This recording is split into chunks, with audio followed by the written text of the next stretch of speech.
मैं डॉक्टर राम कुमार सिंह, हिंदी अध्यापक, ज्ञान निकेतन गर्ल्स स्कूल की ओर से आप सबका इस वीडियो क्लास में स्वागत करता हूं। आज मैं केंद्रीय माध्यमिक शिक्षा बोर्ड दिल्ली द्वारा कक्षा द्वादश कोर्स ए के लिए निर्धारित पाठ्यपुस्तक बितान भाग 2 के जूझ पाठ के प्रश्नोत्तर भाग 4 पर प्रकाश डाल रहा हूं। आप सभी एकाग्रता एवं तल्लीनता के साथ सुनेंगे एवं समझेंगे। तो शेष बचे हुए प्रश्नों में अगला प्रश्न है, जूझ कथात्मक यानी जूझ आत्मकथात्मक उपन्यास के मुख्य पात्र के स्वभाव की 3 विशेषताओं का उल्लेख करें। तो इसका उत्तर मैं बता रहा हूँ। जूझ कहानी का मुख्य पात्र आनंदा है। उसके स्वभाव की विशेषताएं निम्नलिखित हैं। पहला है पढ़ने की इच्छा। वह पिछले 1.5 वर्ष से स्कूल नहीं जा रहा था क्योंकि पिता ने आगे पढ़ाने से मना कर दिया था। इसके बावजूद उसके मन में पढ़ने की इच्छा थी। वह अपने मन की बात माँ से कहता है तथा इस काम में राव साहब की मदद लेता है। दूसरा है परिश्रमी। आनंदा बेहद परिश्रमी है। वह सुबह खेत पर जाता, वहाँ से स्कूल तथा घर लौटकर फिर ढोर चराने जाता है। वह सारा दिन काम करता रहता है। तीसरा है उसका आनंदा का स्वभाव लगनशील। आनंदा हर कार्य को तन्मयता से करता है। वह 6 माह के बाद स्कूल जाता है तथा मेहनत के बल पर शीघ्र ही कक्षा के होशियार बच्चों में गिना जाता है। अपनी लगन के कारण ही वह कविता भी लिखने लगता है। अब इस पाठ से अगला प्रश्न है, जूझ में गंवई जीवन के यथार्थ से जूझने का जीवंत चित्रण है। इस कथन पर तर्क सम्मत टिप्पणी करें। तो इसका उत्तर है, जूझ कहानी में गांव के जीवन का यथार्थ वर्णन है। गांव के बच्चे जीवन में अनेक संघर्ष करते हैं।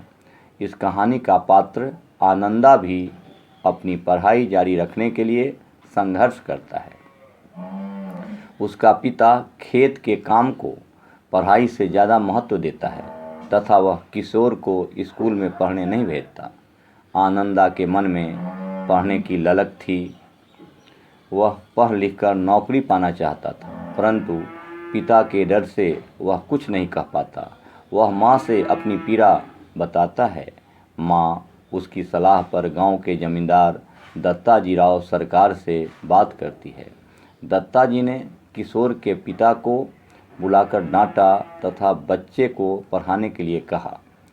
पिता ने अनेक कठोर शर्तों के साथ पढ़ाई करने की इजाज़त दी। इस तरह किशोर को सुबह से शाम तक स्कूल व खेत में काम करना पड़ा। वह हर कदम पर यथार्थ से जूझता रहा। अंततः उसने सफलता प्राप्त की। तो इस पाठ से अगला प्रश्न है, जूझ कहानी में आपको किस पात्र ने सबसे अधिक प्रभावित किया और क्यों? उसकी चारित्रिक विशेषताओं पर प्रकाश डालिए। इसका उत्तर है, जूझ कहानी में मुझे सबसे अधिक दत्ताजी राव देसाई ने प्रभावित किया। उनके चरित्र की निम्नलिखित विशेषताएं हैं। पहला है व्यक्तित्व। राव साहब गांव के सम्मानित जमींदार हैं। वे उदार, नेक दिल व रोबीले हैं। बच्चों व महिलाओं के साथ सद्व्यवहार करते हैं। दूसरा है, राव साहब बेहद समझदार हैं। वे हर बात को ध्यान से सुनते हैं तथा फिर उनका समाधान करते हैं। लेखक व उसकी माँ की समस्या को सुनकर वे दादा को बुलाकर उसे बेटे को पढ़ाने की बात समझाते हैं। तीसरा इनकी विशेषताएं हैं, राव साहब व्यावहारिक हैं। वे साम दाम दंड भेद की नीति जानते हैं। लेखक की पढ़ाई के बारे में योजना के तहत उसके पिता को बुलाकर आम बातें करते हैं। लेखक के बीच में आने पर वे उसकी पढ़ाई के बारे में पूछते हैं। फिर सारी कहानी सुनकर उसके पिता को डांटते भी हैं और समझाते भी हैं। इस तरह वे लेखक की पढ़ाई के लिए उसे तैयार करते हैं। और अगला है, अगली विशेषता उनकी है, राव साहब बेहद तर्कशील हैं। उसके तर्कों के सामने लेखक का पिता निरुत्तर हो जाता है। तो यह रहा इस पाठ के अगले प्रश्न का उत्तर। इस पाठ का उत्तर अगला प्रश्न है इस पाठ से, पाठशाला पहुंचकर लेखक को किन किन परेशानियों का सामना करना पड़ा। इसका उत्तर मैं बता रहा हूँ। राव साहब के दबाव के कारण लेखक को दोबारा पढ़ने की इजाज़त मिली। वह स्कूल पहुंचा, परंतु वहां उसकी गली के 2 लड़कों के अलावा सब अपरिचित थे। लेखक, जिन्हें अपने से बुद्धिहीन समझता था, अब उन्हीं के साथ बैठने के लिए विवश था।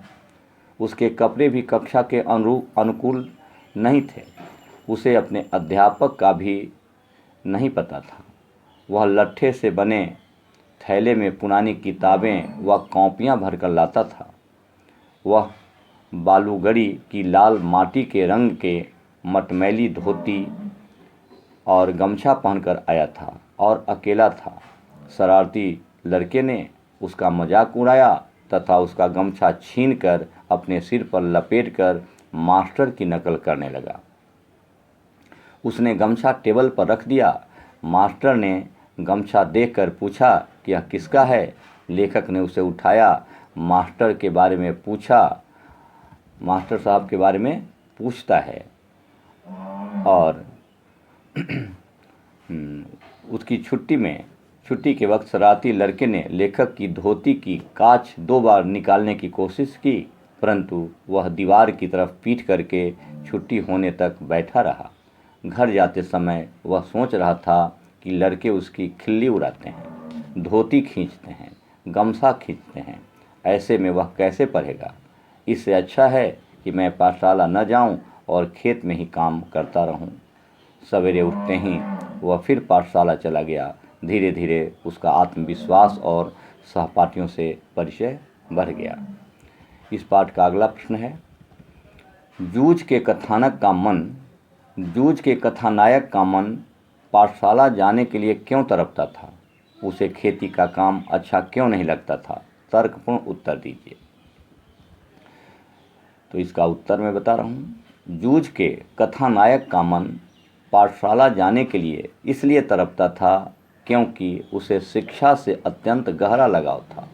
उसे पता था कि शिक्षा मनुष्य का सर्वांगीण विकास करती है। शिक्षा से ही व्यक्ति अपनी उन्नति के बारे में सोच सकता है तथा वह समाज में सम्मानजनक स्थान प्राप्त कर सकता है।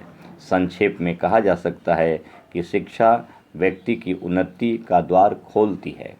उसे खेती का काम इसलिए अच्छा नहीं लगता था क्योंकि उसे यह विश्वास था कि जन्म भर खेत में काम करते रहने पर भी हाथ कुछ नहीं लगेगा। जो बाबा के समय में था वह दादा के समय नहीं रहा। यह खेती हमें गड्ढे में ढकेल रही है। मैं पढ़ जाऊंगा तो नौकरी लग जाएगी, 4 पैसे हाथ में रहेंगे, बिठोआ अन्ना की तरह कुछ धंधा कारोबार किया जा सकेगा। इस पाठ का अगला प्रश्न है, जूझ कहानी आधुनिक किशोर किशोरियों को किन जीवन मूल्यों की प्रेरणा दे सकती है। उदाहरण के साथ इसे स्पष्ट करें। इसका उत्तर है, जूझ कहानी आज के किशोर किशोरियों को कई जीवन मूल्यों की प्रेरणा दे सकती है। उनमें कुछ निम्नलिखित हैं। पहला है संघर्षशीलता। किसी कार्य में सफलता पाने के लिए संघर्षशीलता बहुत आवश्यक है। आज के किशोर किशोरियां शॉर्टकट रास्ते पर चलकर सफलता चाहते हैं ताकि उन्हें कम से कम परिश्रम और संघर्ष करना पड़े, जबकि जूझ कहानी के नायक को जगह जगह संघर्ष करना पड़ा। दूसरा है, जूझ कहानी का नायक आनंदा दूरदर्शी है। वह अपनी दूरदर्शिता के बल पर अपने पिता को राव साहब के पास भेजने में सफल हो जाता है और अपने पिता के क्रोध से बचते हुए अपनी पढ़ाई के लिए राजी कर लेता है। आधुनिक किशोर किशोरियों को भी दूरदर्शी बनना चाहिए। अगला है परिश्रमशीलता। आधुनिक किशोर किशोरियों को आनंदा के समान परिश्रमी बनना चाहिए। आनंदा पढ़ाई के साथ खेल में कठोर परिश्रम करता है और सफलता प्राप्त करता है। अगला है लगनशीलता। परिश्रम के अलावा किसी काम में सफलता पाने के लिए लगन होना आवश्यक ही नहीं, अनिवार्य है। आनंदा 1.5 साल बाद विद्यालय जाता है और अपनी लगन से कक्षा के होशियार बच्चों में गिना जाने लगता है। आधुनिक किशोर किशोरियों को भी लगनशील बनना चाहिए। तो इस बात का यह प्रश्न रहा। शेष बचे हुए प्रश्नों का उत्तर मैं अगली कक्षा में दूंगा। धन्यवाद।